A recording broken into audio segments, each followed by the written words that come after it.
सहनाववतु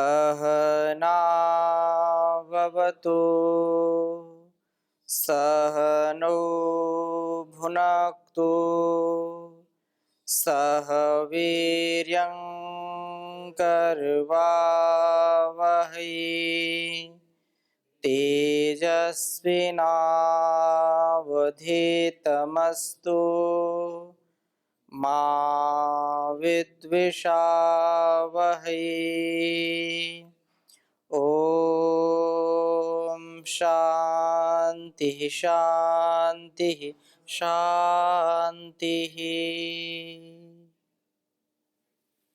वैदिक जीवन पद्धति की इस कक्षा में आप सबका हार्दिक स्वागत है, अभिनंदन है। ऋग्वेद के प्रथम मंडल के सूक्तों का हम स्वाध्याय कर रहे हैं और 114वें 15वें सूक्त तक हमने स्वाध्याय किया था। आज हम 117वें सूक्त के कुछ मंत्रों का स्वाध्याय करेंगे और इन मंत्रों में बहुत ही विशेष चर्चा की गई है। परम पूज्य श्री स्वामी जी महाराज ने पूरी दुनिया में, पूरी धरा में योग का जो परचम लहराया है, जो ध्वजा फहराई है, वो ऋषि परंपरा से, वेदों की परंपरा से विद्या आत्मसात करके जीवन का और इस जगत का कल्याण करने के लिए जो महापुरुष इस धरा पर आते हैं, वो दिव्य कर्मों को करते कराते हैं। प्राण साधना पर कितना बल दिया है। बिना प्राण साधना के जीवन हमारा सुव्यवस्थित हो नहीं सकता है। बिना प्राण साधना के हमारी इंद्रियां, हमारी विचारधारा, हमारा संयम, हमारी मर्यादा व्यवस्थित नहीं हो सकती है। इसलिए प्राण की महिमा को समझ करके, प्राण विद्या को जान करके जब हम इसका अभ्यास करते हैं तो निसंदेह हमारे जीवन का एक एक पल बहुत ही बहुमूल्य हो जाता है। आह्लादित हो जाते हैं हम, हमारे दुर्गुण, दुर्व्यसन, दुर्व्यवहार भस्म हो जाते हैं, नष्ट हो जाते हैं। इस सूक्त में प्राण की बड़ी चर्चा की है। प्राण साधना से क्रियाशीलता आती है, गुणों में वृद्धि होती है।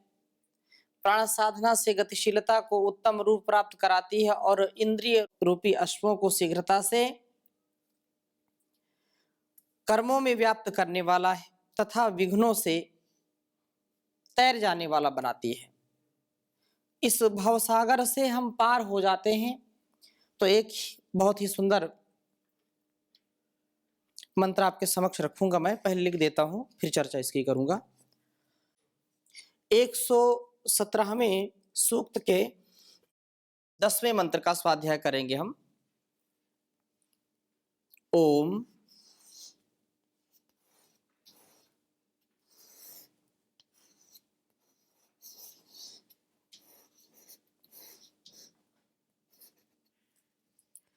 एतानि वाम सर्वस्या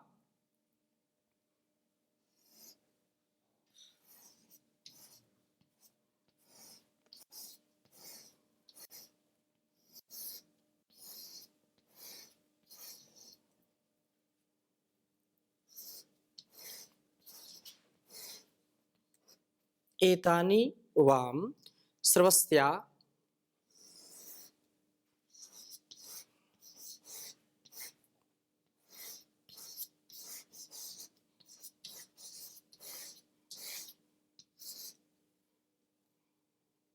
सुदानु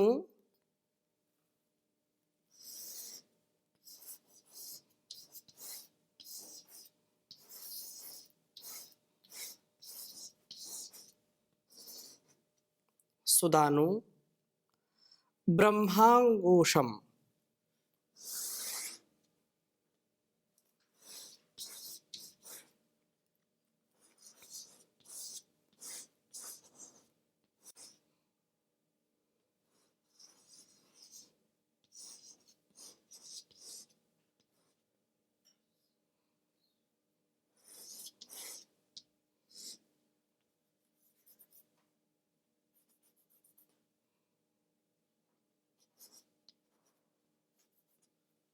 ब्रह्मांगुशम सदनम रोदस्योः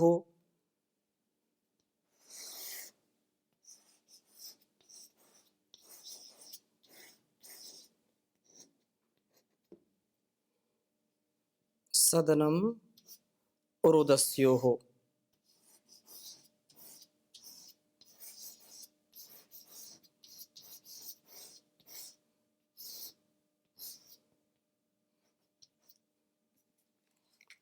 यद्वाम अज्रासो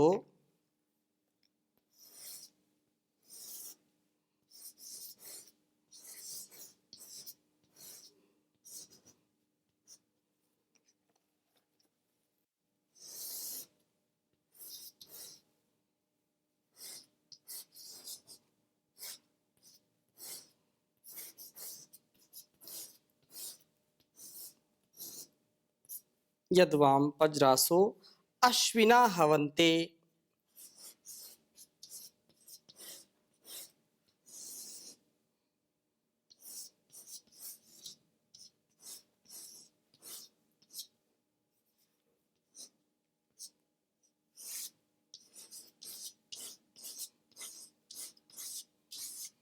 अश्विना हवन्ते यातमिषा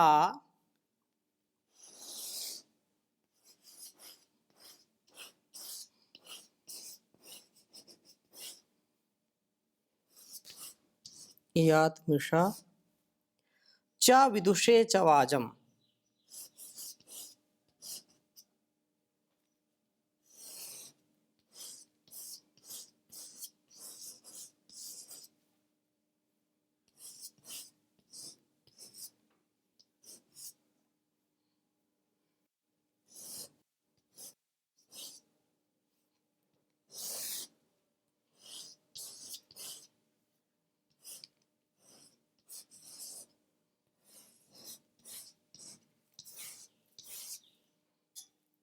उच्चारण करेंगे।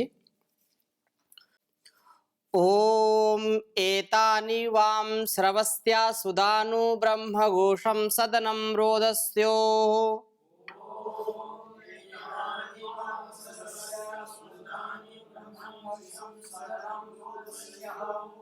यद्वाम पज्रासो अश्विना हवन्ते यातमीषा च विदुषे च वाजम।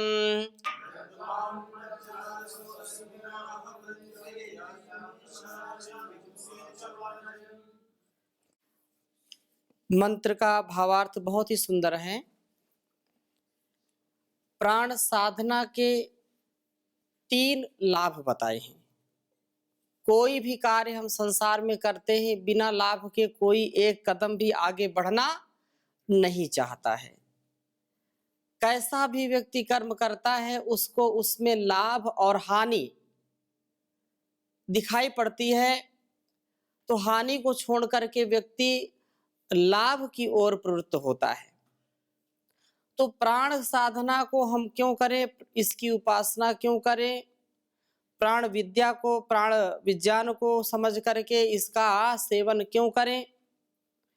तो बहुत ही सुंदर बात कही इस मंत्र में कि जो प्राणायाम करने वाले लोग हैं, जो प्राण साधना करते हैं, उन लोगों को 3 प्रमुख, ऐसे तो बहुत सारे लाभ हैं, आप पूरे दिन भी गिनते रहें तो भी कम है, घंटों इसकी चर्चा करते रहें तो कम है।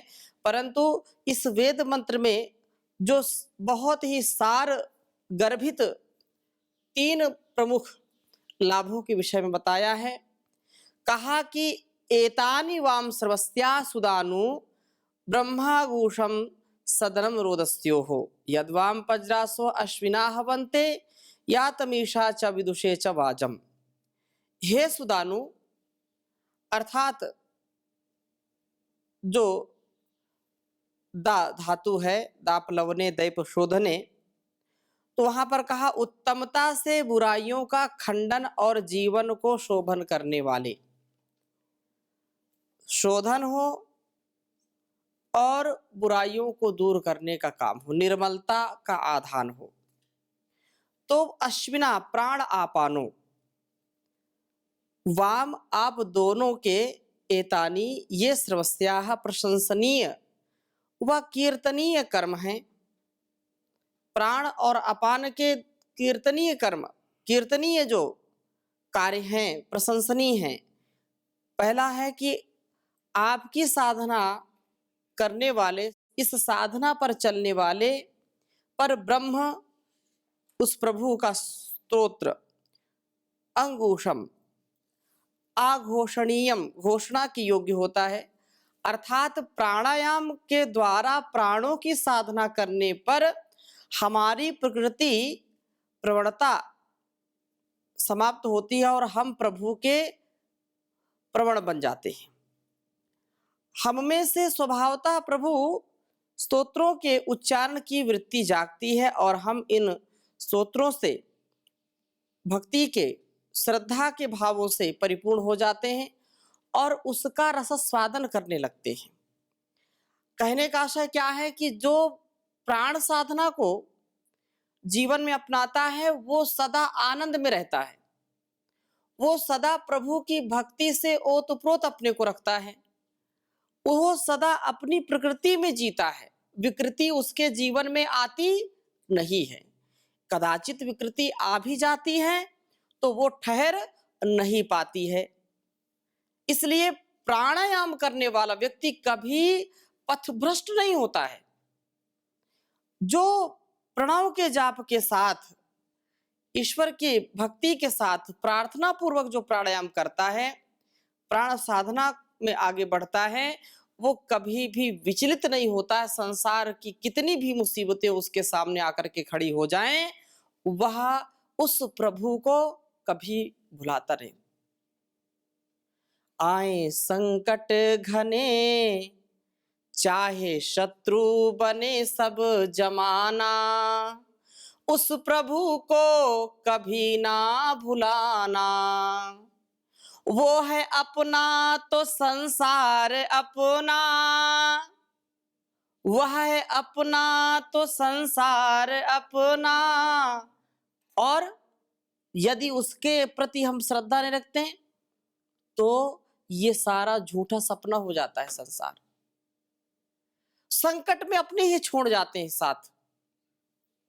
तो संकट के काल में हर हाल में उस प्रभु की दया बेमिसाल है। उसका कोई मिसाल है ही नहीं, उसकी कोई तुलना नहीं है, उसकी कोई समता नहीं है। इतना सामर्थ्य उस प्रभु का है। तो ये बात प्रभु की भक्ति से ओतप्रोत हो जाता है जो प्राणायाम करता है। और कहा है कि आपकी साधना का दूसरा परिणाम यह होता है कि रोदस्यो हो द्यावा पृथ्वी का सदनम हम में निवास होता है। अर्थात मस्तिष्क और पृथ्वी दोनों, जो हमारे शरीर दोनों ही उत्तम बनते हैं। ये पृथ्वी, ये क्या है? एक प्रकार से पृथ्वी का है। ये जो हमारा शरीर नीचे से, इसको पृथ्वी का हम अंग मान लें, और इसको ऊपर का जो द्युलोक, द्यु जहां पर सूर्य चंद्र ग्रह नक्षत्र सब चमकते हैं ना, प्रकाशित होते हैं। तो बुद्धि काम कहाँ है? मस्तिष्क, हमारा दिमाग काम करता है ना। शरीर तो एक प्रकार से जड़ है, लेकिन इसमें यदि क्रियाशीलता आती है तो कहां से आती है? मस्तिष्क से। संवेदनाएं आती है कहां से आती हैं? मस्तिष्क से। तो ज्ञान का भी पक्ष उत्तम होता है और कर्म का भी पक्ष उन्नत होता है। शरीर के दोनों, शरीर का अंग भी ये भी है, तो दोनों ही भाग विशेष बनते हैं, दोनों में ही सामर्थ्य उत्पन्न होता है। इसलिए मस्तिष्क द्युलोक की भांति ब्रह्म ज्ञान के सूर्य तथा विज्ञान के नक्षत्रों से चमकता है। तो शरीर पृथ्वी की भांति दृढ़ होता है, पृथ्वी की भांति इसमें दृढ़ता आती है, धैर्य आता है। सूर्य तथा विज्ञान के नक्षत्रों के द्वारा जैसे हम यह ज्ञान विज्ञान से हर प्रकार के कर्मों को अनुष्ठान उनका करते हैं, कर्मों का आधान करते हैं, जिससे हमारे जीवन में भी पवित्रता आती है और इस संसार में भी हम पवित्रता का आधान करते हैं। तो पृथ्वी विस्तारे, पृथ्वी जो विस्तृत शक्ति वाला बनता है। और ये जो दो उल्लिखित बातें हैं, इसके अतिरिक्त जो तीसरी बात है, जब वाम दोनों को वज्रासह गतिशील और गतिशीलता के कारण गति जो शक्तिशाली आंगिरस लोग हवंते पुकारते हैं। कहने का आशय है कि तब आप ईशा प्रेरणा के साथ यातम उन्हें प्राप्त होते हैं, अर्थात प्राणायाम से हृदय के शुद्ध होने पर उन्हें प्रभु की प्रेरणा सुनाई पड़ती है। जब तक हृदय में पवित्रता नहीं आएगी, जब तक मन मस्तिष्क हमारा शुद्ध नहीं होगा, शुचिता से परिपूर्ण नहीं होगा, तब तक उस प्रभु की प्रेरणा को हम सुनते हुए भी नहीं सुन पाते हैं। उस प्रभु की जो शक्ति है उसका अनुभव नहीं कर पाते हैं। हमको वह बार बार प्रेरणा देता है, ये काम करो और यह काम मत करो। ऐसा करने से तुम्हारा और तुम्हारे समाज राष्ट्र का कल्याण होगा, और ऐसा करने से अकल्याण होगा, तुम्हारा खुद का भी अकल्याण हो जाएगा। लेकिन जो इस प्रेरणा को नहीं सुन पाते हैं, वे वही कार्य करते हैं जो उनकी विकृत मानसिकता होती है। वे जो स्वार्थ में फंसे हुए हैं, जो अल्पज्ञ हैं, जो संकीर्ण विचारधारा से फंसे हुए हैं, संकीर्ण विचारधारा के जाल में जो फंसे हैं, वे वही काम करते हैं जो उनके लिए और परिवार संसार के लिए जो कल्याणकारी नहीं है। क्योंकि ऐसे कुसंस्कारों से, ऐसे विषयों के लोलुपता से वह अपने शुद्धतम ज्ञान को, शुद्धतम कर्मों को और शुद्धतम उपासना को नहीं कर पाते हैं जो उनको करनी चाहिए। तो सबसे बड़ी बात यह है कि प्राणायाम करते करते, प्राण की साधना करते करते व्यक्ति का सामर्थ्य इतना बढ़ जाता है कि बहुत उसकी बुद्धि सूक्ष्म हो जाती है और वह परमात्मा के द्वारा दिए गए प्रेरणा को स्वीकार करता है, उसको अंगीकार करता है और वैसा ही वह कर्म करता है। मनसा वाचा कर्मणा, उसी में निरत हो जाता है।